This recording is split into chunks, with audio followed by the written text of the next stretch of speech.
va se lancer. Bonjour à toutes et à tous. Je suis Jean-Christophe Cicéron, chargé de développement des énergies renouvelables citoyennes en région Centre-Val de Loire, salarié d'Énergie Partagée Association. J'ai le plaisir de vous accueillir sur cette visio où on aurait bien évidemment préféré être à Redon tous ensemble.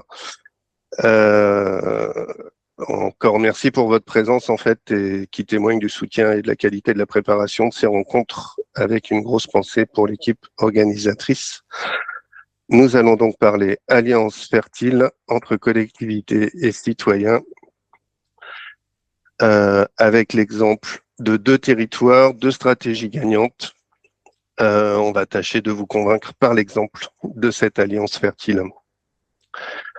Nous allons commencer par la présentation des 2 approches où on pourra témoigner du fruit de ces alliances et puis on aura un grand temps d'échange en répondant éventuellement à vos questions et profiter de vos témoignages sur les alliances qui ont éventuellement réussi ou qui ont été des échecs sur vos territoires. Et on clôturera cette rencontre par les perspectives qui couvrent ces alliances. Juste pour pouvoir faire connaissance, je vous invite à cliquer sur la barre réaction, donc le petit smiley en bas de votre écran, et juste pour savoir à peu près identifier le nombre de personnes qui peuvent être concernées par une telle ou telle catégorie, j'aurais voulu savoir que si tous ceux qui étaient élus dans une collectivité pouvaient réagir avec un pouce, histoire de se dire la part, on devait faire un débat mouvant, donc j'ai choisi de remplacer ça par un petit action de réaction. Donc le petit smiley, vous avez le pouce en l'air qui est le 2e icône. Nous avons quelques élus. Très bien. Dans le même esprit, parce qu'on est dans un écosystème un peu particulier, est-ce que je porte ou j'ai porté un projet d'énergie renouvelable au sens large? Donc on est plutôt des personnes qui sommes concernés par des projets d'énergie renouvelable. Et est-ce qu'on a porté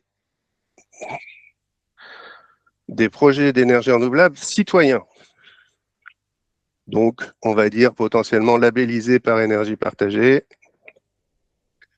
ce qui en ferait un projet tout à fait pertinent. Merci. Mon projet inclut la participation d'au moins une collectivité. Je crois que ça fait partie du label, donc normalement le même nombre de personnes devraient réagir. Très bien. Donc sur 25 participants, il y a une bonne dizaine de personnes concernées par ces projets labellisés. Et à titre personnel, j'ai acheté des parts dans un projet citoyen, parce qu'il arrive qu'on soit à la manœuvre sans pour autant avoir la capacité d'investir ou de participer financièrement. Et a priori, presque le même nombre. Donc nous sommes des personnes en capacité. Merci beaucoup. Les 2 territoires qui vont être présentés, ce sont la région Centre et l'agglomération de Redon, à travers 2 façons de faire différentes. Je vais commencer par introduire le programme LIFE qui s'est déroulé sur la région Centre-Val de Loire, puis Loïc Jouet, président de PV, présentera ce qui s'est passé sur son territoire. Je m'excuse, j'ai des personnes qui sont sur le pas de la porte. Et je donnerai ensuite la parole à Julie Benz, chargée de mission au PETR Pays Loire-Beauce, pour qu'elle détaille toutes les liaisons et toutes les choses qui ont découlé de cette stratégie avec le programme LIFE. Et on donnera la parole à Rémi Bellet et à Amélie Arles sur ce qui s'est passé du côté de l'agglomération de Redon. Voilà. Pour ce qui concerne le programme LIFE, c'est donc un programme européen où seule la région Centre-Val de Loire a été retenue dans le cadre de ce programme qui avait vocation à faire de l'émergence de collectifs citoyens et s'est associé avec 5 partenaires principaux, l'ADEME, RESCOP, Enedis, GRDF et Énergie Partagée Association, pour faire un appel d'offres et permettent de faire émerger des collectifs sobriété et ENR sur les territoires en 2023 à 2025, ce qui a permis à 16 territoires de participer à l'ensemble du programme. Dans ces 3 années, on passe de 3 x 6, 18 à 16, puisque le dernier lot n'a comporté que 4 territoires. Le projet, donc, effectivement, c'était faire émerger des communautés citoyennes de production d'énergie renouvelable et de sobriété. Donc, on va se concentrer plutôt sur la partie énergie renouvelable, mais on pourra éventuellement évoquer ce qui s'est passé côté sobriété. L'enjeu était de faire se réunir une centaine de citoyens par territoire pour qu'ils arrivent à, par petits groupes, créer des collectifs. C'est une démarche qui a commencé par une volonté forte de la région que les collectivités portant ce projet-là puissent monter en compétence avant d'accueillir les citoyens et de construire ce qui s'est déroulé ensuite. Donc, il y a eu constitution d'une équipe pilote locale avec des élus et des agents sur chaque territoire, sur les 3 vagues. La mise en œuvre d'un état des lieux par ces personnes-là pour mieux connaître son territoire. La formation à la gouvernance partagée pour mieux s'impliquer dans les interventions avec les citoyens. Et enfin, le recrutement d'un panel de citoyens. Et Julie reviendra sur l'ensemble de ces points-là, sur ce qui a été vécu localement. Et de cela, il en a découlé de septembre à décembre et même un peu plus, un certain nombre d'actions qui a commencé par une soirée théâtre pour permettre aux gens de se retrouver en fait et de rentrer dans le sujet et le changement. Ça a permis de toucher sur l'ensemble de la région presque 1500 spectateurs, qui donnait déjà un bon élan par rapport au programme en lui-même. Il y a eu des ateliers autour de la compréhension des énergies durables et décarbonées, parce qu'il y a effectivement aussi une montée en compétence des citoyens. Un autodiagnostic du territoire par les citoyens. Chaque citoyen présent a une connaissance d'une partie de son territoire et il était important de pouvoir la mettre en commun. Le partage autour de retours d'expérience et de l'interconnaissance. On sait que la convivialité et le témoignage de chacun est quelque chose que chacun individuellement on fait plus ou moins facilement, mais qui en tout cas marque les personnes à qui on s'adresse.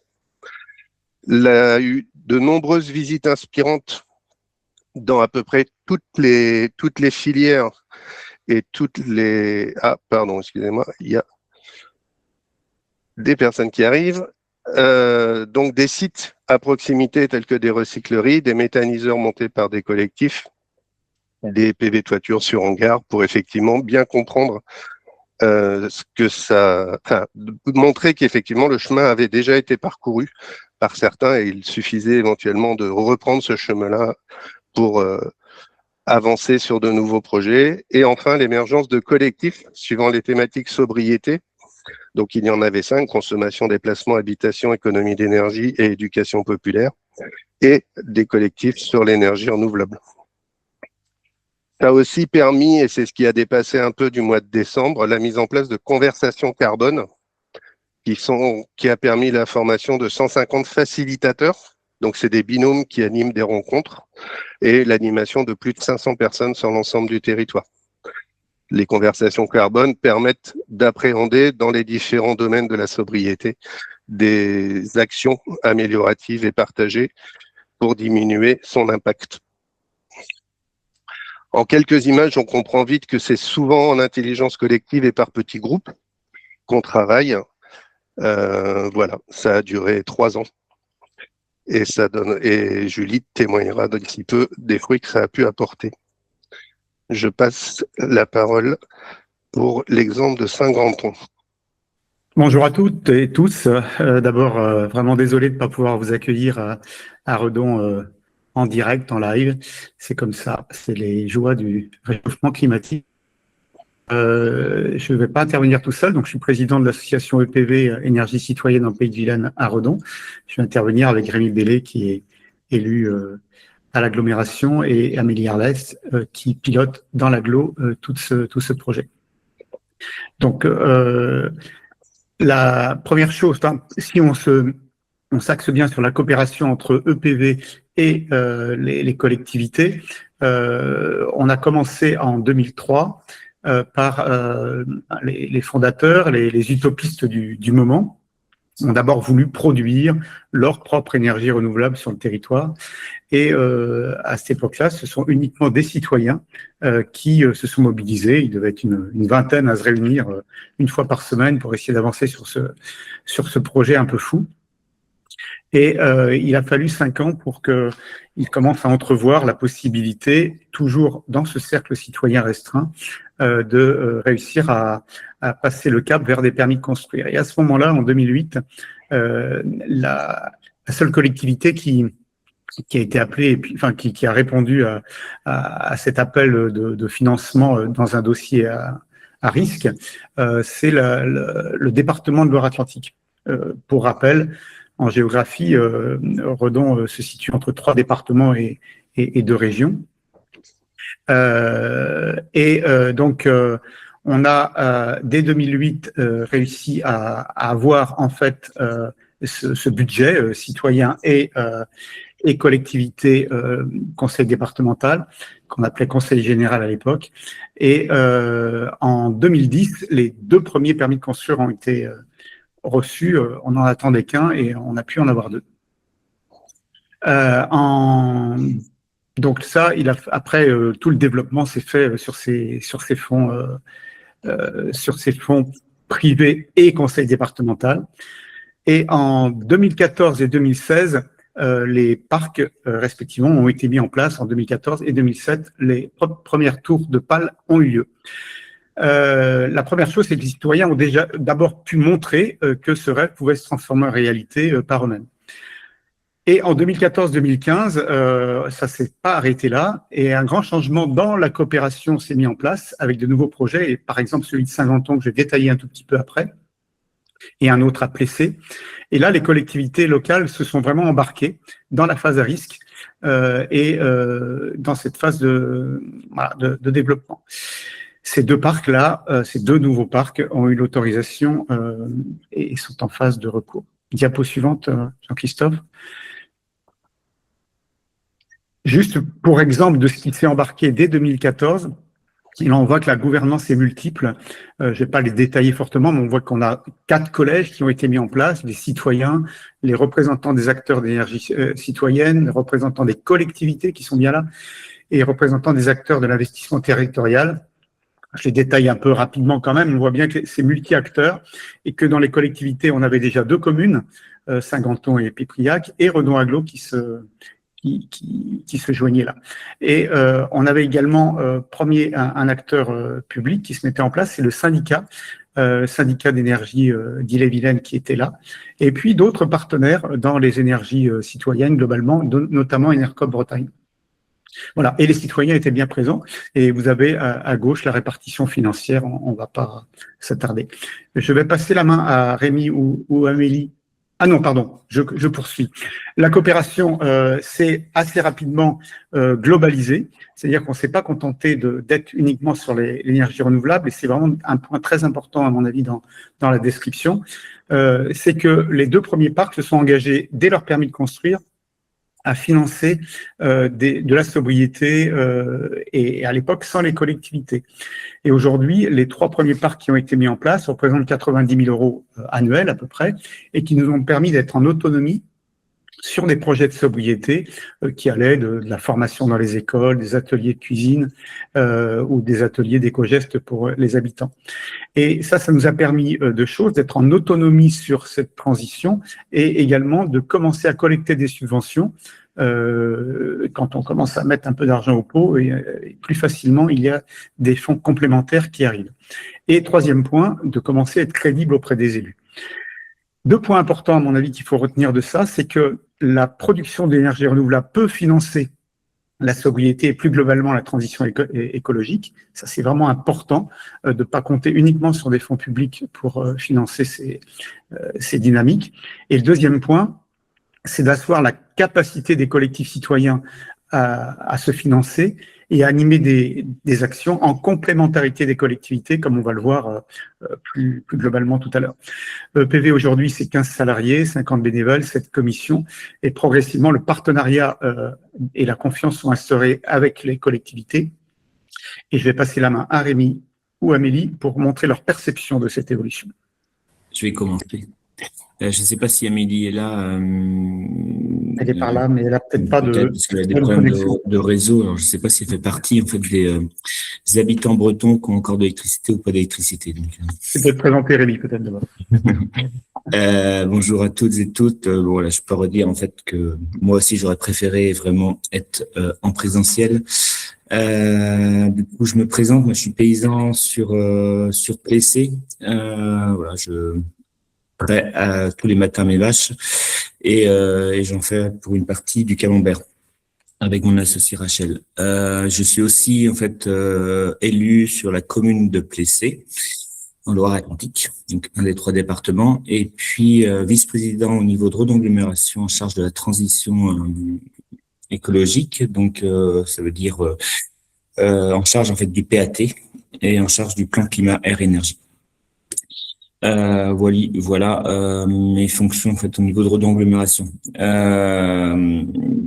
Sur la question comment les élus sont appropriés ou ont rejoint cette initiative, c'est vraiment en fait on rejoint cette initiative. Forcément nous en fait agglomération on est hyper sensible en fait à tous ces projets d'énergie, à tous ces projets politiques en fait de transition écologique. Mais quand à côté de nous en fait on n'a pas en fait une dynamique citoyenne, des fois c'est bien compliqué en fait d'embarquer en fait nos citoyens et citoyennes. Donc voilà, on a de la chance quelque part d'avoir EPV en fait sur Redon-Agglomération et j'avais voilà quand je suis arrivé en tant que vice-président Redon-Agglomération en 2020, j'ai eu du mal en fait à comprendre pourquoi en fait d'un côté en fait il y avait les politiques et de l'autre côté en fait les citoyens. Donc en fait notre travail nous en tant qu'élus et puis dans le groupe plan climat air énergie, c'était vraiment en fait de rassembler en fait ces deux structures. Parce que voilà on sait que d'un côté en fait on a l'intelligence collective de PV qui est présente et on sait que derrière en fait nous aussi la collectivité on a énormément d'élus en fait sur notre territoire, on a beaucoup en fait de gens qui veulent y aller mais du coup en fait souvent en fait quand les collectivités y vont pas en fait les habitants y vont pas.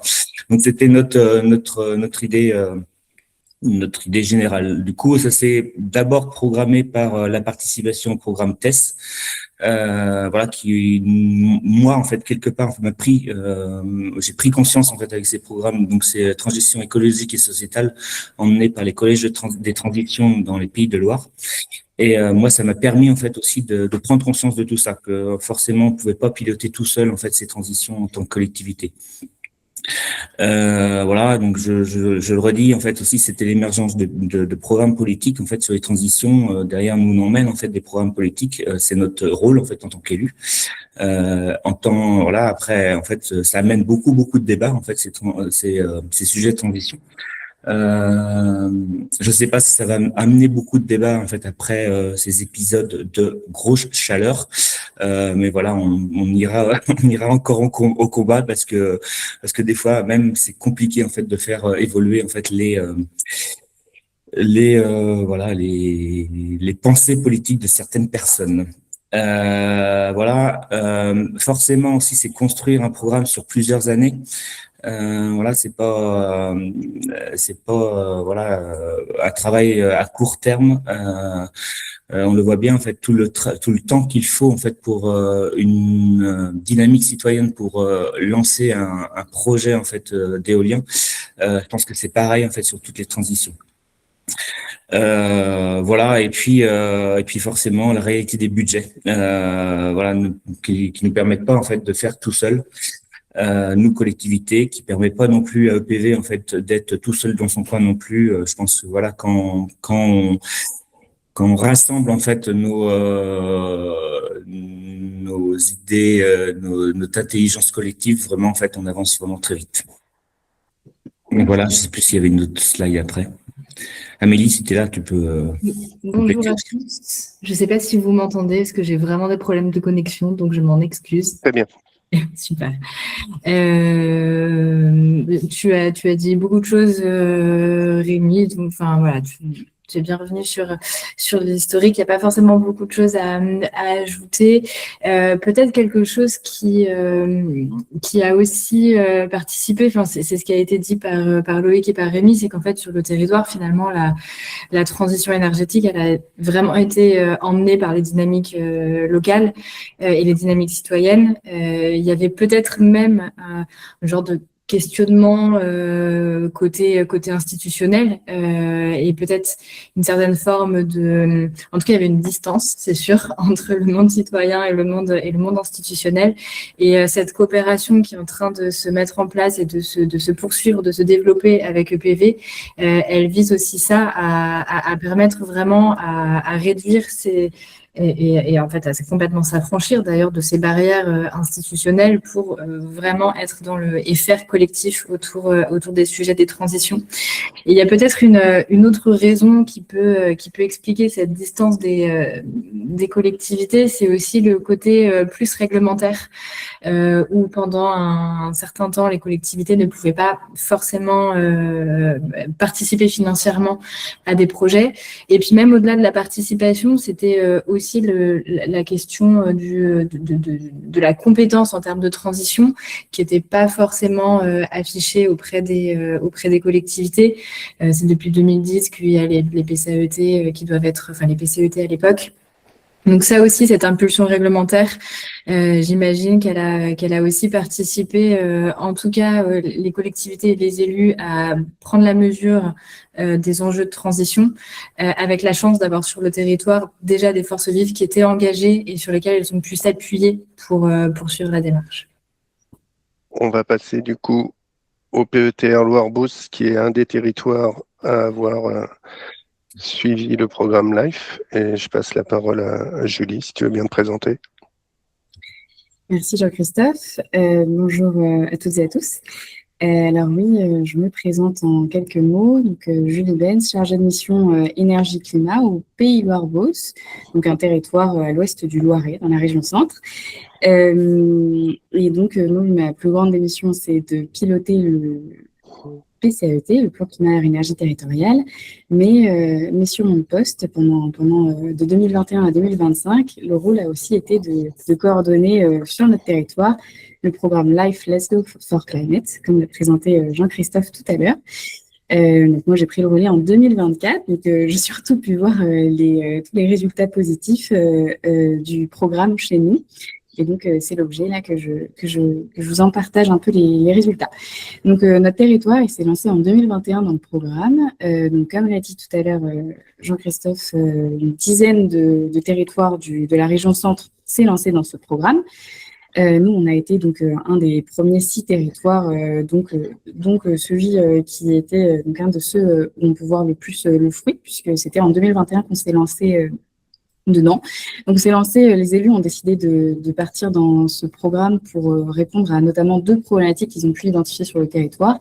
Déjà, mobiliser les citoyens, c'était quand même déjà quelque chose qui se faisait, mais c'était pas toujours facile, et surtout dans les politiques publiques. Toujours eu un peu cette distance entre élaboration des politiques publiques et participation des citoyens, même si on a quand même un terreau assez fertile d'associations sur une partie de notre territoire.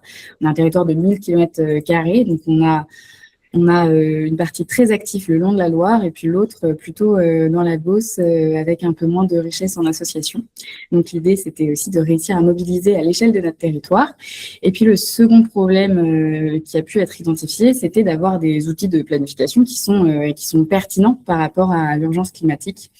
Et donc les intentions du territoire, c'était de s'ouvrir à une démocratie participative et puis d'adopter une réponse adaptée à l'urgence climatique. Et donc, les élus ont décidé que ce programme répondait à ces 2 problématiques. Voilà, aujourd'hui, là, c'est un bond dans le temps. C'était plutôt en 2021, pourquoi on s'est lancé dedans, et puis fin 2025, début 2026, quels sont les fruits de ce programme chez nous.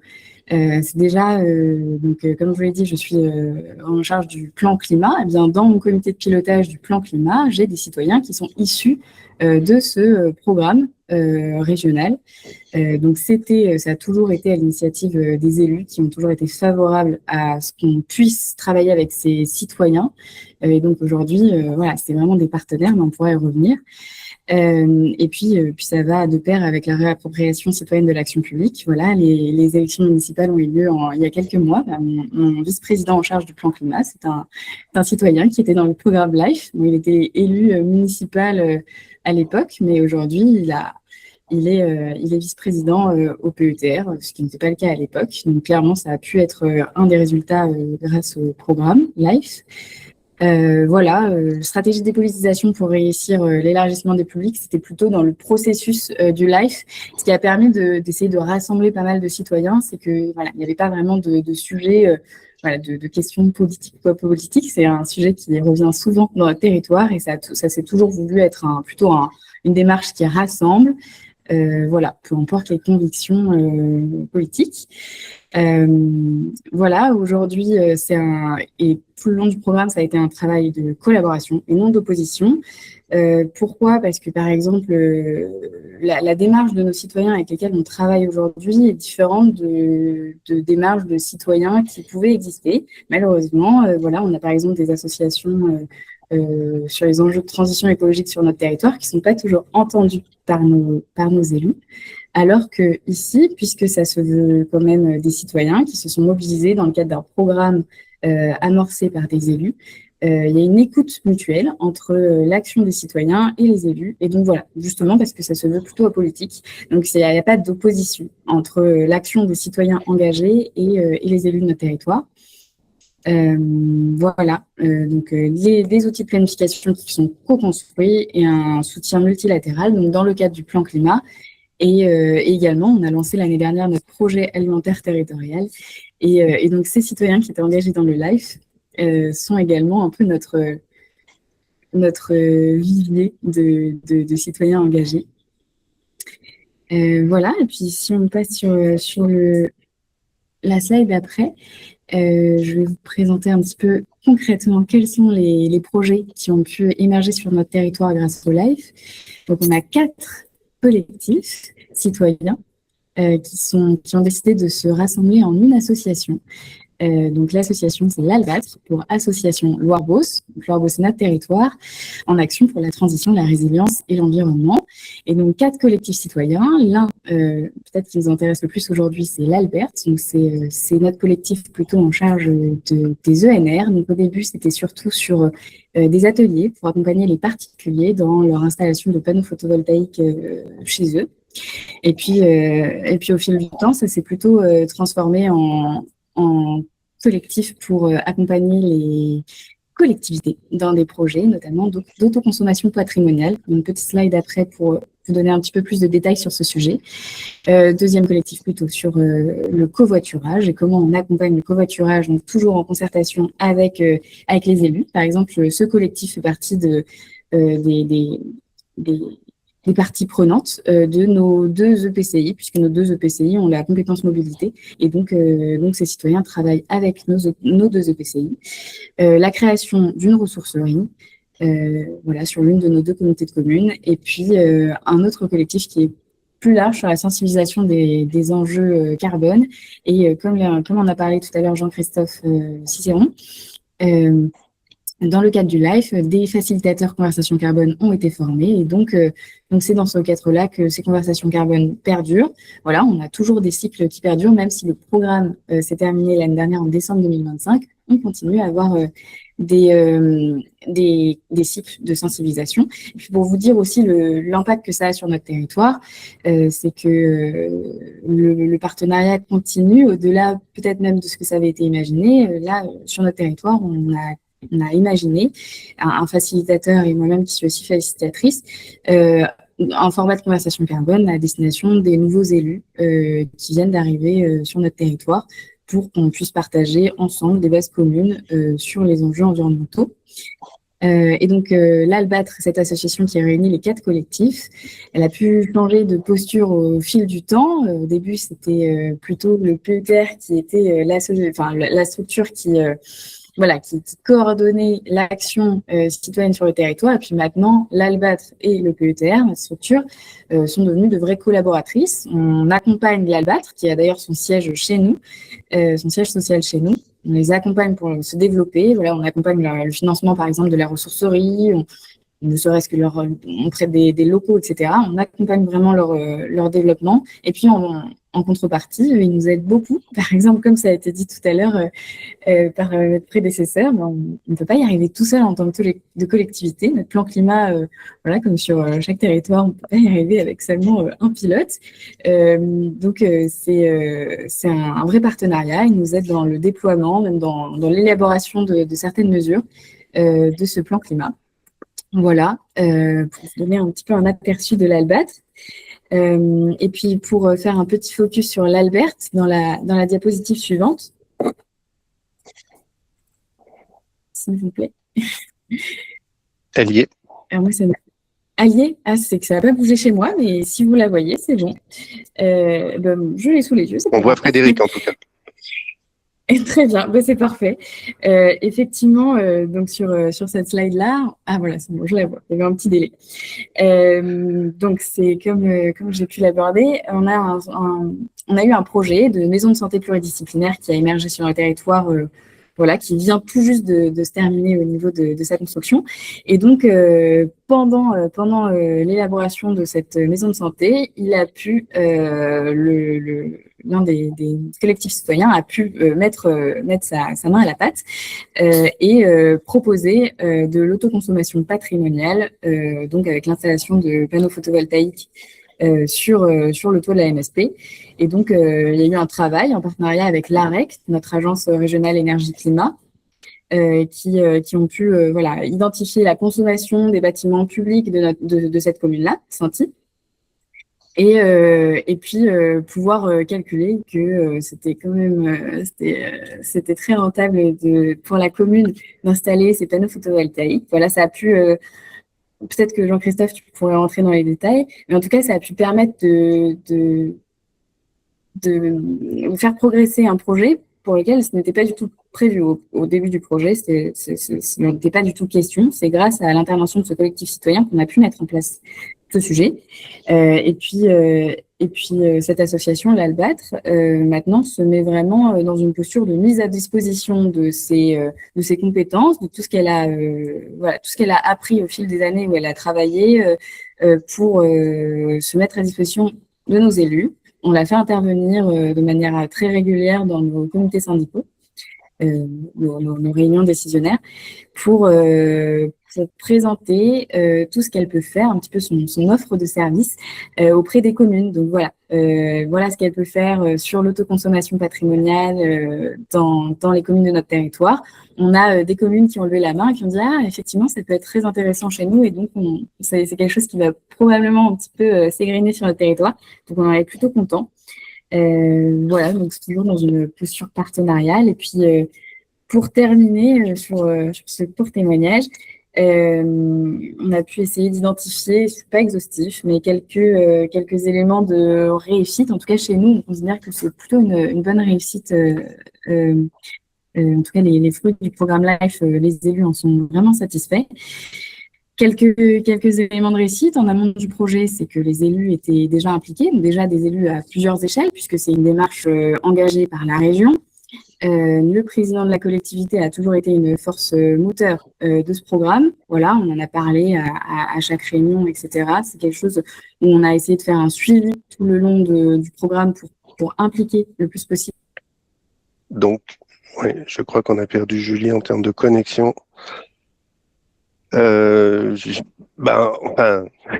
vous laisse prendre connaissance. Effectivement, en amont du projet, le fait de réussir à mobiliser une équipe sur chaque territoire, c'est forcément un terreau favorable, et ça déclenche forcément des choses qui étaient déjà volontaires depuis plusieurs années. Ça oblige aussi à quand même mobiliser des temps dédiés. Donc, c'est de la prospection téléphonique de la chargée de mission pour trouver les correspondants, les citoyens, en passant par le monde associatif, etc. Donc, ça nécessite d'avoir conscience qu'effectivement, il faut sanctuariser du temps dans les missions des chargés de projet. Et effectivement, pendant le projet, le collectif devient le relais de l'agent territorial et du temps alloué au projet fait que effectivement la complémentarité se fait. Le spectacle qui mobilise, voilà, même si toutes les personnes qui viennent au spectacle ne seront pas forcément dans les réunions qui suivront. Les ateliers qui étaient répartis sur l'ensemble du territoire pour permettre aux gens de venir et d'avoir forcément potentiellement moins à se déplacer, mais une fois qu'ils étaient venus au premier, avaient plutôt facilité à venir au deuxième, même s'il était un peu plus loin, et faire grossir le groupe à chaque atelier. Des intervenants et des interlocuteurs de qualité, puisque formés, enfin voilà, c'était vraiment tout un écosystème qui a été joué 3 fois, 3 séries de territoires sur 3 ans. Et soutenu par la structure, puisqu'effectivement, il y avait une mobilisation permanente des élus à chaque rencontre. Et ça a permis aussi la mise en place plus large au niveau de la région d'un centre de ressources. Je pense que c'était la fin de la présentation de Julie. Si vous voulez, dans les questions, je pourrais revenir effectivement sur le choix que le collectif a fait d'accompagner de la CC patrimoniale avant de partir sur des projets citoyens. Je repasse éventuellement la parole à Joël ou à Rémi pour aller peut-être un peu plus loin dans les bénéfices pour le territoire. Oui, c'est Rémi qui prend la main là et je prends la main après sa diapo. C'est bon pour toi, Rémi? Tu es figé sur mon image. Oui, c'est bon pour moi, ouais. Pour faire suite à ce qu'on disait tout à l'heure, du coup, comment ça se traduit concrètement, en fait, notre travail ensemble. C'était tout d'abord, en fait, pour nous, en fait, un hyper important, en fait, de sensibiliser les élus et puis de les acculturer aux enjeux, en fait, de tout ce qui est transition, pour que au démarrage, en fait, on ait une culture commune. Et du coup, le fait que tu as déjà, en fait, EPV qui est dans la place, en fait, il y a déjà un mouvement qui est déjà initié. Donc nous, en fait, quelque part, on n'a plus qu'à le poursuivre. C'était aussi la mise en place d'organes partagés entre justement nous les élus et puis EPV. Donc voilà, on a des instances en fait à Redon-Agglomération. On est calé par pôle. De ces pôles-là, on a des commissions et en fait au-delà des commissions, nous voulons vraiment mettre en place en fait des groupes de travail concrets pour parler de choses hyper précises. Et du coup, voilà, on a créé des groupes projets autour de ça. Donc, voilà, on les appelait aussi COPIL. Et dans ce COPIL-là étaient réunis, voilà, j'avais été chercher 2 élus par département pour que chaque département de l'agglo soit représenté. Et puis forcément EPV qui était là, voilà, d'autres personnes en fait du conseil d'administration d'EPV qui étaient là. Et du coup ensemble on a travaillé en fait sur le schéma directeur des énergies renouvelables et puis sur le démarrage en fait du plan climat air énergie. On a commencé d'abord en fait par le schéma directeur des énergies pour embrayer derrière en fait avec le plan climat air énergie. Avec ce petit collectif, voilà. On le voit bien en fait quand on est dans un cadre hyper serré avec voilà des élus hyper motivés, la société civile qui est présente avec EPV qui est hyper motivée aussi. Je trouve en fait que ça porte assez rapidement ses fruits. Parce que voilà, on a aussi Amélie qui était là, qui était notre animatrice en chef en fait de tout ça et qui nous a boosté. Il y avait Elisa aussi au niveau de PV. Donc quelque part voilà, ça amène vraiment en peu de temps, voilà, avec beaucoup de réunions, parce on lui a dit 7 réunions sur une année, donc c'était pas rien, mais n'empêche en fait que ça porte ses fruits. Derrière, c'était à moi aussi quelque part en fait aussi de en même temps dire en fait à mes collègues élus voilà ce qu'on faisait et puis voilà faut pas qu'on perde le fil non plus. Voilà. Pour nous aussi, le fait de travailler avec EPV, c'est vraiment un marqueur territorial. Comme je vous disais tout à l'heure, voilà, on n'y va pas seul en fait dans cette transition. EPV n'est pas seul non plus de son côté. Vraiment le fait en fait de se relier et puis voilà, déjà on emmène en fait les projets ensemble. Après, on voit que la population, les habitants voient que en fait ces deux instances en fait travaillent ensemble pour le bien et pour un bien commun en fait sur notre territoire. Derrière aussi, ben voilà, EPV c'est aussi une source en fait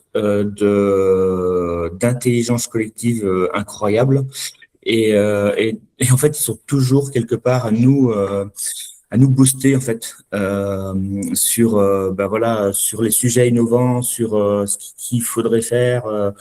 Voilà, et puis d'être peut-être un peu précurseur et puis aussi d'anticiper en fait les choses là. Voilà, on a écrit la stratégie foncière. Je pense que c'est hyper important pour nous. On a encore quelques parcs éoliens à développer sur notre territoire. Du coup, on le sait maintenant. En fait, ces parcs éoliens vont se développer parce que en fait on est ensemble en fait sur ces travaux-là. Parce que du coup, en fait, il y a une acceptabilité en fait de la société qui est plus facile en fait que quand c'est un simple porteur de projet quand même en fait ce projet-là. Donc voilà, et puis pour aller jusqu'au bout en fait de ces projets-là, forcément peut-être qu'il faut qu'on passe par une stratégie foncière, c'est-à-dire en fait que les propriétaires ne sont pas simplement appelés par des porteurs de projet, mais d'abord en fait par la collectivité. Et nous on prend notre bâton de pèlerin en fait collectivité pour créer en fait imaginer un bail en fait sur ces terres-là, quoi. Et puis voilà. Et puis derrière en fait voilà, ça a été dit tout à l'heure par Loïc aussi. Voilà, EPV c'est aussi un impulseur d'initiatives. Donc quelque part voilà, nous on embarque en fait dans ces initiatives là et c'est assez agréable en fait quelque part. Merci de ta vigilance. Je reprends, quand il y aura des redites, je vais aller assez vite. La coopération qui a pu être vécue donc avec les collectivités locales, la production d'ENR, donc ça on l'a bien décrit, mais comment est-ce que ça se passe concrètement? C'est pas forcément tout le temps uniquement en lien avec l'agglo. Ça peut être une commune qui voit un développeur privé, voire dans 2 communes au sud de Redon, 19 développeurs privés débarqués et qui sait plus comment prendre le manche, quoi. Et quelque part, on sert de facilitateur pour mettre en lien et réussir à avancer là-dessus. On a pu aussi gérer des sociétés multi-acteurs. Là, en ce moment, un peu comme Saint-Ganton que je vous ai décrit tout à l'heure, il y a un nouveau collectif qui se fait sur un autre endroit, où là, on a de nouveau 2 communes, l'agglo, les syndicats, EPV, les citoyens, et tout ça. EPV a une prestation dans ce budget-là hein, pour animer ce type de collectif. On a un nouveau collectif très original qui se monte au nord de Redon avec 8 communes. Pareil, syndicat d'énergie, EPV, les citoyens, et ça c'est uniquement du solaire. Les communes vont co-investir ensemble sur du solaire, y compris une commune doit pouvoir investir pour la commune voisine si c'est la première priorité, et mettre des boucles d'ACC derrière. On a également accompagné les communes qui étaient un peu perdues sur la mise en place des zones d'accélération, qui doivent parler un peu à tout le monde ici, hein, où il a fallu qu'ils se déterminent sur où mettre du solaire, où mettre de l'éolien. Et là, on rejoint ce que Rémi a dit sur l'acculturation des élus, vraiment. Là aussi, des prestations ont pu être mises en place en lien avec l'agglo. Et bien, je ne reviens pas sur la stratégie foncière, Rémi l'a décrit là tout de suite. On a eu des collaborations sur les stratégies territoriales. Rémi l'a bien décrit aussi sur le schéma directeur sur le PCAET.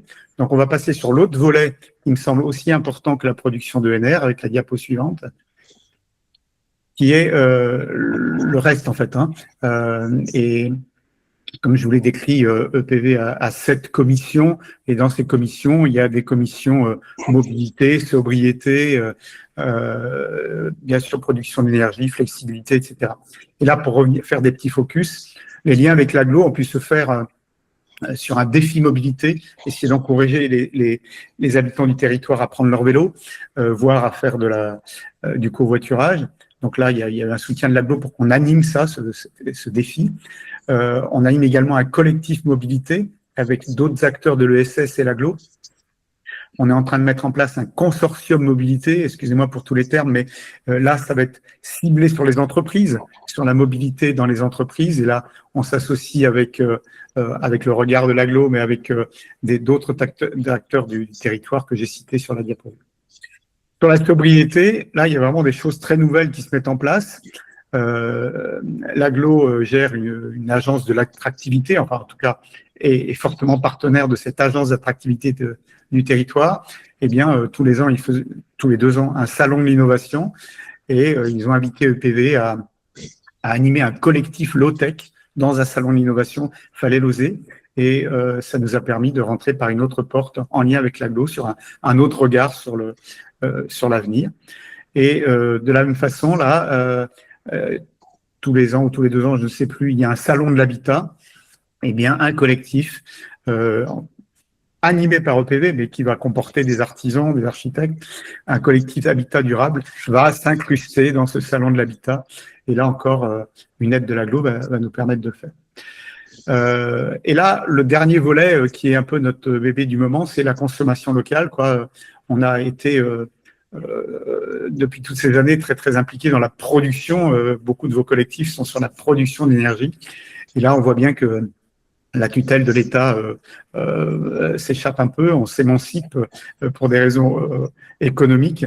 Eh bien, on va être amené à aller voir la consommation et créer des boucles d'ACC. Et là, pareil, avec l'agglo, avec d'autres communes impliquées, on essaye d'animer ça, y compris des entreprises. Et puis, le dernier bébé, c'est la flexibilité. Réussir à faire en sorte que les habitants du territoire, et on va lancer une expérimentation sur 400 foyers, que ces habitants prennent conscience de ce bien commun et, à travers une météo de l'énergie, vont essayer de consommer au moment où nos éoliennes et les panneaux photovoltaïques produisent, pour essayer de se préparer à cette consommation de l'énergie durable et donc alternante, hein, et se préparer à ça. Et là, il y a vraiment une coopération qui dépasse l'agglo, qui dépasse la collectivité. L'agglo est dedans, mais l'Europe est dedans, les syndicats d'énergie, la région Bretagne, et bien sûr toujours ces parcs, comme je l'ai dit en introduction, qui dégagent des moyens. Ces parcs éoliens, enfin ceux qui ont la capacité de le faire, là, ces parcs éoliens dégagent des moyens pour continuer à financer la transition et pas simplement rémunérer les sociétaires, les actionnaires qui doivent quand même être respectés. Voilà, je crois que j'ai à peu près terminé la partie. Que de fruits. Ça tombe exactement bien. Merci d'utiliser le chat pour pouvoir poser vos questions et comme ça, on pourra les prendre au fil de l'eau. Et il y en a une première. Est-ce qu'il y a un conseil de développement à l'agglo? Et quel lien avec le conseil de développement s'il y a? Pour chez nous, là, pour Redon, ouais. Oui, il y a un conseil de développement. Qui a été actif pendant un moment, qui a été moins actif et qui relance en fait l'histoire. Voilà, je pense que actuellement, ce serait vraiment très très chouette qu'on ait un conseil de développement hyper développé sur Redon agglomération, parce qu'on le voit bien. Donc là, on est vraiment en fait dans des actions hyper concrètes avec notre relation avec EPV et autres, mais on voit bien en fait qu'on n'embarque pas toute la population. Et quelque part, moi, je pense en fait que ces conseils de développement maintenant, voilà, on les a rencontrés avec Amélie l'autre jour. Là, ils ont dû rencontrer hier ou avant-hier en fait le président. Moi, je pense que ça va être vraiment important en fait au vu des dernières élections. que voilà qu'on aille vers les habitants beaucoup plus, et je pense que ça va être un peu leur rôle maintenant de dire ben voilà, on peut pas faire tout seul en fait les transitions. Faut absolument voilà, nous on a mis en place en fait des choses, des actions au niveau d'une agglo, au niveau d'une structure, mais derrière ben voilà, c'est à vous aussi mais d'être conscient de ça. Donc voilà, avec le projet de flexibilité de PV, ça va être si on arrive, s'ils arrivent à aller chercher 400 personnes, ça sera vraiment chouette. Mais derrière, il va falloir qu'il y ait un récit commun en fait de créer et pour qu'on avance encore plus vite avec les gens. Sur le conseil de développement, il avait été aussi associé au comité de pilotage du PCAET. Et comme le disait Rémi, là, on les a rencontrés parce qu'on est en train de travailler sur la gouvernance du PCAET. Et en fait, au-delà de la gouvernance spécifique, on voudrait essayer de travailler sur des projets ou des actions particulières que l'AGLO pourrait mettre en place avec le conseil de développement, ou en tout cas réussir au travers du conseil de développement à mobiliser un collectif citoyen, un collectif habitant pour travailler sur certaines thématiques ou certaines actions particulières. Et ça fait partie des sujets encore en cours de définition. Est-ce qu'il y a d'autres questions de clarification? Ouais, puis je me permets juste, en fait, du coup, j'ai noté 2 ou 3 trucs tout à l'heure que Julie a dit là.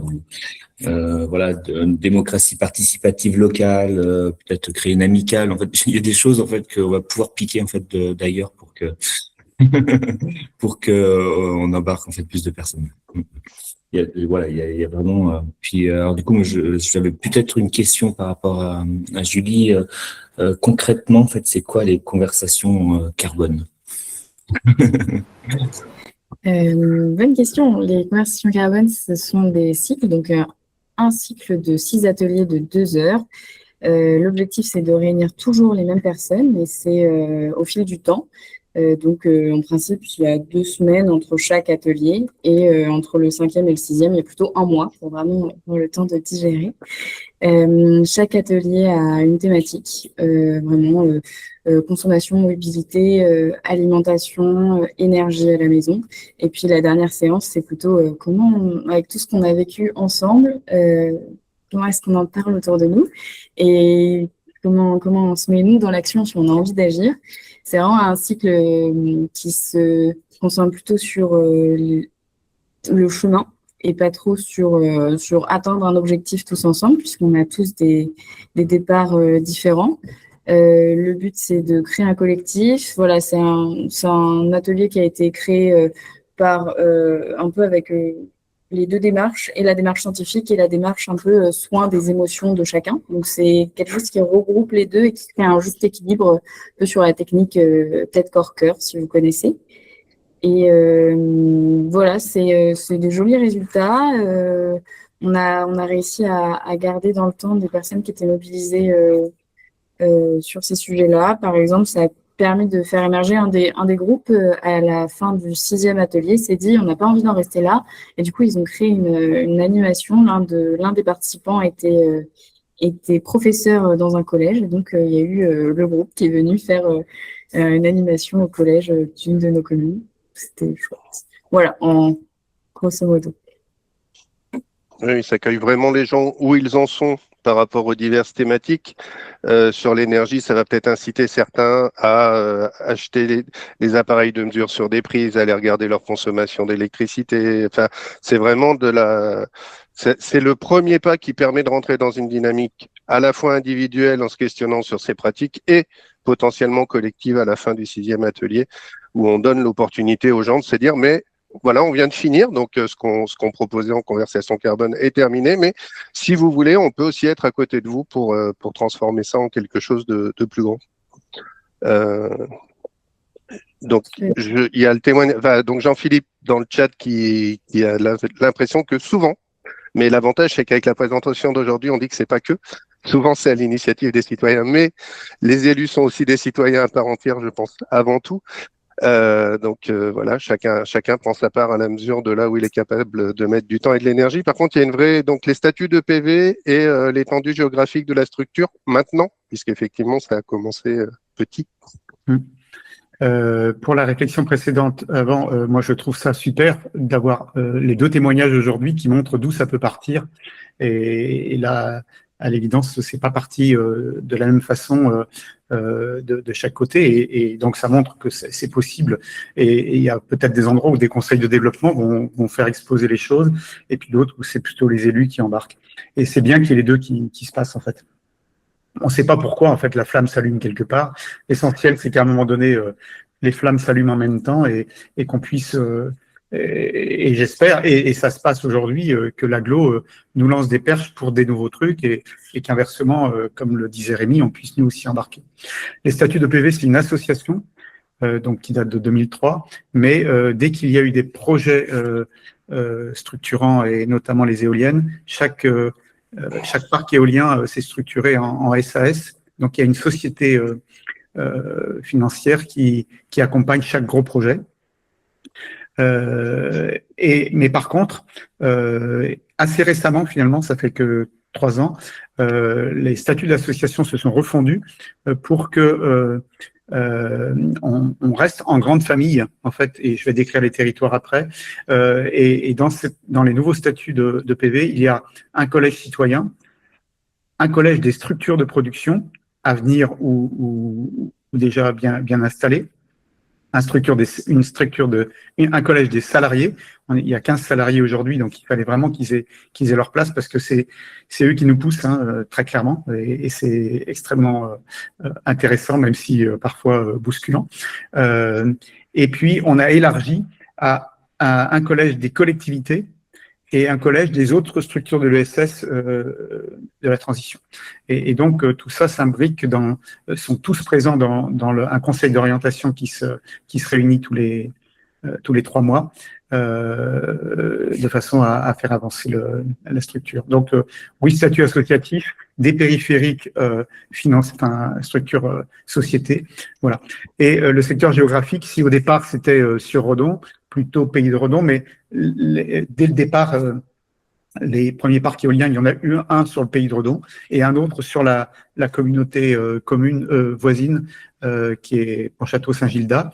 Et dans les définitions de nos statuts, c'est ces 2 territoires-là, plus les territoires périphériques, et potentiellement. Et pour l'expérimentation Malouine de flexibilité, elle va se produire sur 4 territoires, 4 EPCI. Et du coup, j'ose demander le nombre d'adhérents de PV. Ouais, 150 adhérents à peu près sur EPV. Mais par contre, si on globalise tous les gens qui sont dans la sphère, qui ne sont pas forcément adhérents EPV, mais qui sont autour, il y a environ 2000 personnes qui sont sociétaires des parcs, dans des clubs, etc. Donc, on a un peu plus de 1500 personnes qui reçoivent la newsletter. Est-ce que tu connais le nombre d'adhérents sur les ABER? Julie? Je ne l'ai plus en tête. Je crois La dernière rencontre, ils étaient à une vingtaine. Voilà, c'est ça. C'était plutôt une petite vingtaine. Et si on prend tous les collectifs de l'Albat, on est pas mal, puisque la ressourcerie, ils sont une quarantaine. On a pas mal de citoyens engagés. Moi, je repensais souvent à ça, c'est-à-dire que c'est de l'humain et c'est de la nature, donc ça pousse à la vitesse où ça veut bien pousser. Et on a beau essayer de tirer dessus, arroser plus ou faire des choses, je pense que Rémi sera d'accord que la nature pousse à la mesure et à la vitesse qu'elle veut bien et qu'il faut juste être attentif à quand ça bouge plutôt que d'essayer de forcer les choses. Et c'est voilà. Donc c'est donc sur le PETR Loire-Beauce, ça a 3 ans. Et c'est une belle histoire. Est-ce qu'il y a d'autres questions ou éventuellement est-ce qu'il y a des gens qui ont des témoignages qui pourraient compléter cette alliance entre les collectivités et les citoyens? Éventuellement, je vous invite à lever la main, à ouvrir votre caméra et ouvrir votre micro. Et si vous voulez, je peux arrêter l'enregistrement. Si jamais c'est un frein, dites-le dans le chat. On peut arrêter l'enregistrement maintenant et continuer de manière plus décousue. Colin, je laisse tourner l'enregistrement. Oui, pas de souci. Non, c'était pour apporter un témoignage d'une coopérative citoyenne en Nouvelle-Aquitaine Plutôt à l'initiative d'une collectivité, puisque c'est parti d'un AMI d'une commune. C'est ça que je voulais mentionner, que l'AMI est un outil très puissant pour que les collectivités se lancent dans l'énergie citoyenne en mettant des critères d'implication des habitants dans le développement d'un projet. Et le cas dont je voulais parler, c'était le parc éolien d'Andillé-Marais, à côté de La Rochelle, qui a été inauguré l'année dernière, dont vous avez peut-être déjà entendu parler. Et l'histoire, c'est une commune qui était très sollicitée par des développeurs éoliens, qui avait un foncier favorable, donc qui avait du mal à gérer toutes les demandes, et qui s'est dit, autant en profiter pour faire un parc éolien citoyen, puisqu'elle avait entendu parler que ça s'était fait ailleurs, notamment en Bretagne, je pense. Et donc, grâce à cet AMI avec implication citoyenne, le développeur qui a été sélectionné était, entre guillemets, obligé de partager la gouvernance et le capital avec une coopérative citoyenne. Donc, ça a pris un peu de temps quand même. Mais au final, il y a eu un très beau projet qui est sorti d'un parc de 3 éoliennes co-développé entre un développeur privé, une coopérative citoyenne, la COPEC, et le Fonds d'investissement régional Terra Énergie, avec des retombées économiques pour le territoire sous forme d'aide à des audits énergétiques, bourse pour l'achat de vélos électriques, et un copil avec tous les acteurs du territoire pour s'assurer comment ont été réinvestis les bénéfices. Une belle collaboration. Merci. Est-ce qu'il y a d'autres personnes? Moi, je me demandais, on pense souvent que le partage de la valeur, c'est le point le plus difficile sur les projets qu'on co-développe avec des collectivités. Est-ce que ça fait écho à votre réalité ou est-ce qu'en fait, on se trompe? Enfin, c'est pas forcément le point le plus difficile et il y a d'autres choses sur lesquelles ça mérite d'être entendu. Je ne sais pas si Rémi ou Loïc, vous diriez la même chose d'ailleurs. C'est forcément un sujet de discussion. On finit toujours par créer un camembert. Et dans partage de la valeur, je pense qu'il y a la valeur et les valeurs. Et il y a voilà, le poids économique. Il faut, enfin, à partir du moment où on veut avoir le droit au chapitre, il faut réussir à mettre quand même un peu, notamment dans les phases à risque, d'argent sur la table. Donc il y a effectivement, et le camembert se fait, on est sur un tiers, où il y a des quarts, enfin, mais voilà, et l'idée là-dedans est en fait que personne ne peut prendre le pouvoir. Moi, même en faisant des tiers, on aboutit à ça en fait. Hein. Alors, on est peu habitué, nous, à ce qu'il y ait un développeur privé en plus. On essaye de valoriser la coopération plutôt avec des collectivités. Il y a les syndicats qui viennent là-dessus. On peut aussi avoir Enercop qui vient là-dessus aussi. Enfin bon. Et en fait, l'idée, c'est effectivement que le poids des uns et des autres. Et on est assez rapidement à une personne, une voix, en fait. C'est assez fréquent. Enfin, à EPV, il n'y a qu'une société, c'est la première société qui a créé les fonds où il devait avoir peur, où c'est l'actionnariat qui prime. Mais après, toutes les autres sociétés qui ont été créées, on est sur une personne, une voix. Et puis après, les valeurs à partager, eh bien, qu'est-ce qu'on met derrière ce projet, quoi. Et quand ça se construit comme ça, même si forcément ceux qui investissent, y compris les agglos, qui peuvent avoir un peu de dividendes derrière pour financer et compenser leur perte de dotation publique, eh bien, ils vont être contents. Mais quelque part, on prend bien conscience chez nous que le financement de la transition passe aussi par la production et les moyens qu'ils peuvent donner, quoi. Rémi, tu veux peut-être compléter?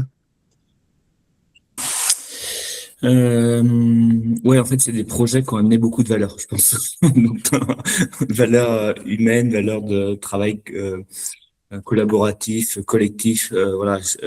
Et du coup, des valeurs aussi d'alliance de territoire au sein d'un territoire. Et du coup, des citoyens qui se connaissaient pas, en fait, se sont mis ensemble, en fait, pour ces projets-là. Et déjà, en fait, je trouve que c'est déjà beaucoup.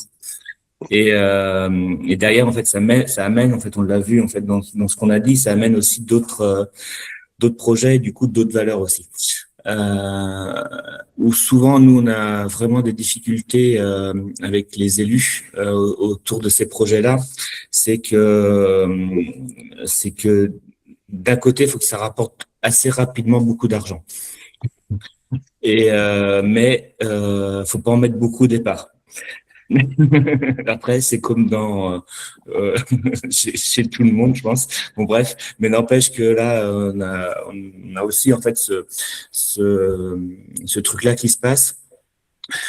Par contre, on le voit avec certaines communes et certains maires justement, quand ils ont compris tout l'intérêt en fait de développer en fait ces projets-là. Alors, je parle beaucoup en fait des projets éoliens là.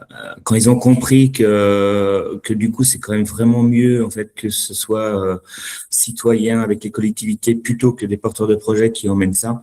Quand ils ont compris que derrière peut-être que c'était aussi une richesse en fait. Alors différentes richesses en fait pour son territoire, pour sa commune. Voilà, et ben voilà, je peux te dire, moi, je suis surpris par certains maires en fait de notre collectivité qui ont lancé en fait des projets, qui lancent actuellement en fait des projets. Voilà, je pense qu'on a aussi réussi ça en fait quelque part collectivement avec cette alliance EPV Aglo, c'est-à-dire qu'on a aussi embarqué en fait des maires en fait sur de nos communes et des élus. Et franchement en fait des maires ou des élus qui étaient contre l'éolien qui deviennent sacrément pour parce qu'ils ont eu en fait une opposition chez eux et puis ils ont senti en fait que derrière eux il y avait un collectif qui était là, que nous en fait aussi nous élus en fait de l'aglo c'est mouillé aussi pour eux en fait quelque part et c'est ça qui est chouette quoi et vraiment en fait cette alliance nous avec EPV nous apporte ça en fait pour le territoire aussi. Donc voilà, c'est aussi une valeur. Merci. Joël, Loïc, pardon. Oui, Loïc. Je voulais compléter, quand tu as parlé de valeur, ça m'a fait penser à quelque chose d'important qu'on véhicule depuis le collège TES dont Rémi a parlé tout à l'heure, le collège des transitions sociétales sur les Pays de la Loire, moi j'ai retenu que pour monter un projet, il y avait 3 étapes à respecter et qu'il fallait pas passer l'une avant l'autre. La première, c'est définir le sens commun qu'on veut établir. Et donc là, on rejoint tes valeurs. Et il est fondamental de dire pourquoi on veut faire quelque chose ensemble. Donc d'abord le sens. Ensuite, quand on écoute tous les partenaires qui sont là à discuter, collecter les intérêts des uns et des autres. Et vraiment qu'on comprenne s'il y a un maire qui veut avoir beaucoup de sous, il faut qu'il le dise, quoi, quelque part. Qu'on comprenne les intérêts des uns et des autres et que ça, il faut absolument le percevoir pour pas faire de fausses routes. Et après, et uniquement après, le process, la mécanique, la forme juridique, le comment on va faire se développe, quoi. Mais les 3 étapes sont essentielles et on rejoint ta question. Qui n'était peut-être pas celle-là en tout cas, mais qui est réussir à construire des valeurs communes et qu'on sache où on veut et qu'on l'écrive en fait, quoi, et qu'on s'y réfère régulièrement. Merci. Oui, potentiellement avoir presque un document opposable sur sincérité et transparence de notre volonté et se rappeler, pouvoir se dire dans un an, mais souvenez-vous quand on avait commencé le projet, là on est sur un point dur, mais ce qui nous faisait avancer ensemble, c'était ce qu'on s'était dit l'année d'avant et se servir de cela comme socle. Tout à fait. Merci. Est-ce qu'il y a d'autres témoignages parmi la vingtaine de spectateurs de ce webinaire? Parce qu'après, on voulait ouvrir une dernière séquence qui impliquait aussi une prise de parole de la part des participants. Mais...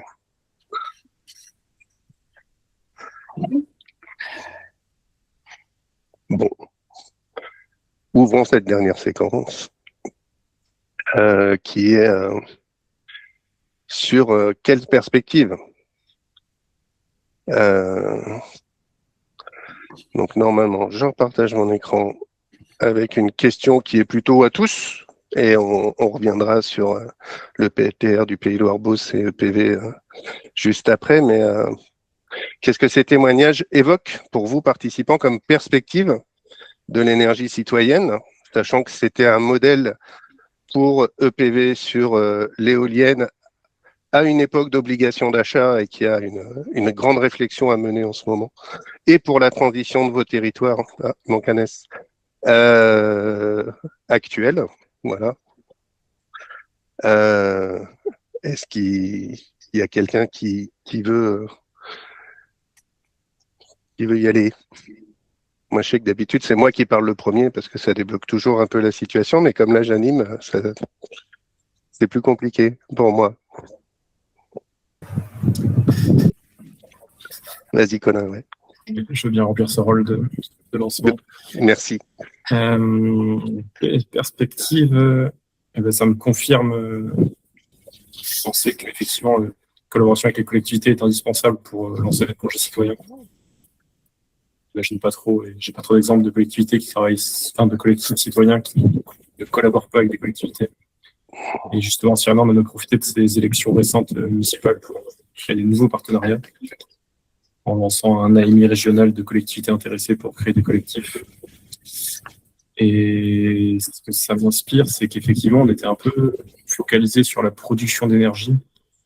Et en fait, là, je me rends compte que ça va être beaucoup plus large que ça. Et on a déjà commencé à avoir des idées là-dedans, pour essayer d'aller vers, comme vous l'avez fait, mobilité, sobriété, et toujours utiliser la production d'énergie comme ressource et comme source de financement surtout, pour essayer d'avoir des actions plus larges sur la transition énergétique du territoire.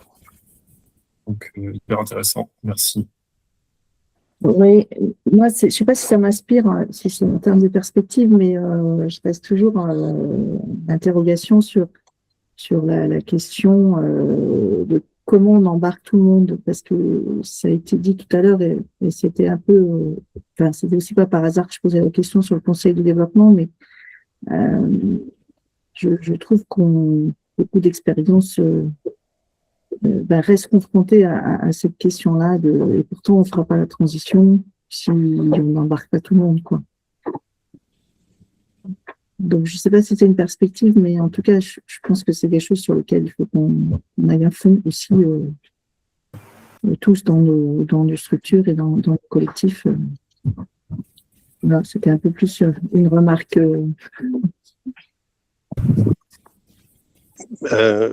Oui, je pensais éventuellement, oui, Loïc, je pense que l'ouverture sur la sobriété et les autres commissions a peut-être ouvert à plus de monde quand même. Enfin, je ne sais pas si c'était le sens de ce que tu allais dire, mais vas-y, je t'en prie, Loïc. On ne peut pas embarquer tout le monde. Ça, c'est sûr. Mais par contre, il y a des lois de l'embarquement qui commencent à sortir en termes sociologiques, qui montrent que il y a 2-3% d'écolos utopiques qui ont réussi à faire bouger certaines lignes, et que là, on arrive à une difficulté de partir uniquement de cette motivation militante, mais que si on arrive à embarquer, je ne sais plus les chiffres parce qu'ils ont été liés. On parle de 25%, en fait. Ouais, c'est ça, ouais. 25, ouais. Ok, donc on parle de la même chose, tu vois ce dont je parle. Ouais. Et là, il peut se bouger quelque chose. Et là, je pense qu'il faut étudier qu'est-ce qui embarque et accepter de sortir de notre crainte climat, c'est une catastrophe, voir qu'est-ce qui embarque en fait. Et là, j'ai pas toutes les clés, mais on voit bien qu'il s'est dessiné des choses ces derniers temps. On a entendu parler de souveraineté, on a entendu parler ces derniers temps de robustesse, des mots qui sont pas uniquement sur la préoccupation climatique. Et je crois qu'il faut qu'on travaille pour embarquer tout le monde. Alors bien sûr, les structures, conseils de développement, tout ça, je suis complètement en phase avec ce que tu dis là, quoi. Mais je crois qu'il faut qu'on fasse une introspection et qu'on essaye de regarder de quelle façon il peut y avoir du plaisir à partir sur des schémas, quoi. Je me souviens un jour avoir descendu ma rue et avec mon vélo et rencontré un voisin et il me dit « Ah, t'es toujours avec ton vélo ?» Je lui dis « Oui, c'est un choix. » J'ai fait une belle connerie à dire ça. J'avais qu'à lui dire que j'y trouvais du plaisir et ça changeait complètement la conversation. Vous voyez, en fait, il faut qu'on arrive à trouver, pour faire quelque chose de plus majoritaire, puisque c'était l'objet de ta question, réussir à trouver d'autres voies où les gens y trouveront de la satisfaction et on y trouve là-dedans les termes que j'ai pu employer, de robustesse, de crainte, de manque, d'économie, de prix, enfin, voilà, des tas de choses en fait où on voit qu'on peut se rejoindre. En fait. J'ai suivi un atelier ce matin où il parlait justement beaucoup de la question de la précarité énergétique et du coup ils ont quand même réussi à embarquer des gens qui sont vraiment dans des difficultés financières pour simplement payer leurs factures. Ils se posent pas tellement d'autres questions. Leur première question c'est chaque mois c'est comment je fais pour payer. Voilà. Et du coup je trouvais que c'était une expérience intéressante. Pour cette question-là, mais la façon de s'y prendre n'est pas la même, forcément, ça ne reste pas le même public. Il y a Rémi qui voulait compléter. Ouais, je voulais compléter, mais en fait, Loïc, t'as tout dit. En fait, c'est peut-être trouver d'autres biais pour moi. En fait, l'énergie citoyenne, c'est pas que d'énergie. C'est de l'énergie humaine. Donc, comment en fait, avec plein d'énergie citoyenne, on peut aller chercher d'autres projets en fait sur notre territoire. Moi, je pense beaucoup en fait à des projets en fait qui parlent aux gens. Je pense beaucoup au foncier agricole entre autres. Si on arrive en fait à créer en fait des collectifs en fait de citoyens qui ont plein d'énergie pour acquérir en fait du foncier agricole ou d'autres choses ou embarquer avec nous en fait des chefs d'entreprise et autres. Je pense que il y aura du monde à suivre quoi. Et quelque part c'est en trouvant ces nouveaux biais en fait qu'on pourra embarquer des gens et du coup derrière en fait peut-être comme tu le dis Loïc, ben voilà, on prend plaisir en fait à avoir peut-être une part en fait dans un champ agricole, dans une haie bocagère ou autre, et du coup ben par d'autres biais en fait on amène des gens avec nous en fait sur toutes les valeurs en fait qu'on parlait tout à l'heure et autres. Je pense que faudrait être je pense qu'il y a d'autres idées en fait autour de ça quoi, mais voilà, il y a un truc à trouver autour de ça. Quelqu'un d'autre veut prendre la parole? Je peux peut-être compléter, puisque je rejoins tout à fait mes collègues sur trouver un autre angle, quelque chose qui parle tout à fait aux gens, à leurs préoccupations actuelles. C'est un sujet qu'on essaie, qui revient tout le temps sur la table et auquel je pense on a du mal à apporter une réponse claire. Mais par rapport à notre démarche dans le LIFE, ce qui a aussi permis de mobiliser, c'est étonnamment que les gens ne savaient pas trop à quoi ils s'engageaient et s'ils s'engageaient. Voilà, en tout cas, juste un témoignage. Départ, on les avait conviés à une soirée, ils étaient venus pour un spectacle, ils étaient venus pour un atelier, etc. Et voilà, on leur a dit de revenir. Il y a eu 4 ateliers, comme ça avait été présenté par Jean-Christophe. Et puis, à la fin de ces 4 ateliers, on leur a dit, qu'est-ce que vous en faites de tout ce dont on a parlé? Et puis, des collectifs se sont créés. Mais au départ, quand j'en parle avec les citoyens avec qui je travaille, ils me disaient, mais en fait, on ne savait pas trop dans quoi on s'engageait, on était venus. Ça m'a l'air pas mal. Bon, par contre, la question qui revient, c'est la représentativité et voilà. Et on a un public quand même... voilà, on a du mal à toucher tous les publics, mais on a quand même touché des gens qu'on n'avait pas touchés jusqu'à présent parce que voilà, on les a pris par surprise sans vraiment leur parler explicitement non plus de climat, des choses comme ça. Voilà pour le petit témoignage. Et puis aussi parler d'une démarche d'un territoire voisin autour de Blois. Eux, chaque territoire a un petit peu fait comme il pouvait pour essayer de ramener du monde dans ces ateliers et dans les spectacles. Blois, ils ont envoyé des courriers, sans, je crois que c'était aléatoire ou en tout cas ils avaient tiré au sort des personnes et ils les avaient conviés aux événements organisés dans le cadre du programme LIFE. C'était assez intéressant. Je crois que Blois a eu pas mal de monde. Ça a été plutôt plutôt intéressant comme système. Voilà. Il y a d'autres choses qui peuvent exister. Merci. Oui, en tant qu'animateur de réseau régional, on, on, on rassemble des citoyens et ils ne savent pas vraiment jusqu'où on va les emmener. Et le grain de folie initial, mais chez EPV aussi, en fait, la première, on se dit, mais on va se l'approprier, puis on y va. Oui, ben allons-y et on fait le chemin, et c'est parce qu'on fait le chemin.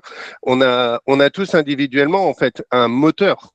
Et la question, c'est ce qu'on se disait, c'est comment est-ce on peine à aller au-delà des moteurs qu'on connaît ou qu'on connaît dans les gens qui sont autour de nous. Et effectivement, il faudrait réussir à aller au contact des personnes qui sont loin de nous pour comprendre quel serait leur moteur et quel serait le chemin à parcourir. Et il y a celui effectivement de la précarité des AMEP. Enfin, il y a plein de choses qui existent et qui se mettent en place et qui permettent de toucher d'autres personnes. Mais c'est vrai que c'est un grand enjeu. En écho, je vous en prie. Je t'en prie, Loïc. J'allais glisser sur autre chose, donc tu peux poursuivre. Juste un petit mot, même si on l'a pas beaucoup expérimenté nous, et j'ai vu que vous aviez parlé de théâtre là. Au fond de moi, je suis persuadé que la culture, que le spectacle vivant peut largement aider à rejoindre sur des thèmes environnementaux ou autres, de rejoindre et le plaisir de partager ces moments agréables de joie et de spectacle peut permettre d'aller là. Et à un moment donné où la culture est tellement sabordée là, mais c'est une erreur peut-être volontaire d'ailleurs, parce que justement la culture permet de mobiliser des gens au-delà et de rassembler des gens très très divers, quoi, et de refaire commun, quoi. Enfin, vraiment, je crois que ça c'est une voie à explorer fortement. Jean-Claude ? Oui, bonjour, vous m'entendez ? Très bien. Oui, je rebondis, alors je suis resté très discret pour l'instant. Ce que j'entends, parce que je connais quelques personnes autour de la table, directement ou indirectement, avec un noyau autour de TES, donc le Collège des transitions écologiques et sociétales en Pays de la Loire, je crois qu'on peut dire ça. Et je crois avoir retenu qu'une des formules qui marche bien, c'est quand on a un tandem, un élu et une personne des services. Qui sont persuadés que finalement il y a quelque chose de très pertinent à faire ensemble. Et puis pour nous les citoyens, effectivement d'être en relation avec ce tandem, alors ça paraît presque indispensable. Donc il y a ce phénomène, moi qui me paraît être une des recettes que j'ai retenues donc de ce qui a été étudié de façon pointue et approfondie par TES. Et ça permet de dépasser aussi les clivages. Alors, il y a les clivages, alors je vais citer par exemple, je ne peux pas être désagréable, mais je suis obligé de le faire de temps en temps. J'ai travaillé sur un projet qui a été, pour lequel on a eu une subvention de la région Pays de la Loire. La région Pays de la Loire n'a plus tout à fait les mêmes orientations actuellement, mais n'empêche qu'il y a eu quand même au départ donc cette volonté. Alors on avait un interlocuteur dans les services qui nous a permis d'avoir connaissance de cet appel à projet. On a effectivement répondu à l'appel à projet, la région a financé, et puis dernièrement on a fait l'inauguration. Il y a un élu qui est venu et c'est lui qui a cité finalement le terme, là, ça m'échappe pour l'instant, il faut que je le retrouve, mais c'est se réapproprier, réinternaliser finalement la production d'énergie dans les Pays de la Loire, parce que je les avais un peu taclé il y a quelques temps en disant que Pays de la Loire, jusqu'à ce qu'il y ait la centrale, enfin le parc de Saint-Nazaire, on apportait toute l'électricité. Et depuis, qu'il y a eu quand même des initiatives, comme un Redon, effectivement avec EPV, qui a été vraiment le phare pour nous, pour beaucoup de collectifs en Pays de la Loire. qui a eu aussi cette focalisation avec Tess en allant au-delà des clivages qui pouvaient apparaître autrement, on a le plaisir d'avoir fait cette inauguration où finalement des gens qui s'entendaient peut-être plus tellement finalement réussissent quand même à se remettre ensemble pour fêter une réussite.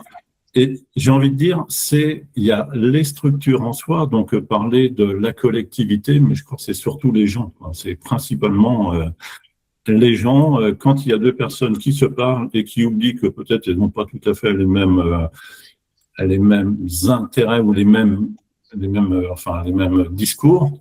Et c'est ce que tu dis, Loïc, en disant que prenons le temps ensemble de se dire qu'est-ce qui nous réunit, qu'est-ce qui va nous faire bouger ensemble. Je crois que là ça peut marcher. Il faut m'arrêter parce que sinon je suis intarissable. Merci beaucoup. On se rapproche de 16h30.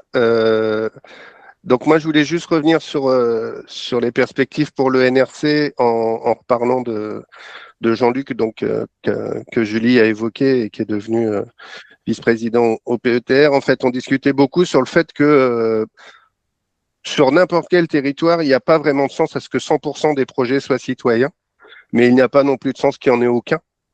Et effectivement, il a été choisi sur la ville de Sainty, avec l'opportunité de cette maison de santé, d'utiliser la stratégie de faisons monter en compétence les élus avec une opération d'ACC patrimoniale, qu'ils comprennent ce qu'est une centrale, l'onduleur, le compteur, les électrons qui en fait ne bougent pas, on est d'accord, ils oscillent, donc ils ne vont pas d'un compteur à l'autre, mais on peut mettre plusieurs compteurs dans une opération d'ACC patrimoniale. Et une fois que cette opération d'ACC patrimoniale sera réalisée et que le diagnostic du foncier de solarisation sera clair, la collectivité pourra optimiser son ACC patrimonial et une fois que ce sera fait, pourra permettre sur le foncier restant à des citoyens de venir intervenir, de prendre un projet vers un ACC ouvert au service des habitants. Et effectivement, on retrouve à ce moment-là les valeurs et les choses qui font que ça porte du sens pour le territoire et que c'est au service des habitants de ce territoire. Voilà, et c'est pour ça qu'on en était dans le chemin à la mise en exploitation, il y a bientôt 6 mois maintenant, presque, peut-être 1 an à force, de cette centrale sur cette maison de santé qui était toute neuve et qui permet aussi de faire, comme on l'avait, moi j'étais à une autre visio ce matin sur comment ça essaime, et en fait ça essaime par modélisation, c'est-à-dire c'est effectivement parce que des gens voient des projets qui réussissent, que le chemin a été déjà arpenté, que ça sécurise et qu'on voit les retombées et qu'on est capable d'en témoigner, que d'autres personnes osent se lancer dans des projets et c'est comme ça que ça fonctionne le mieux.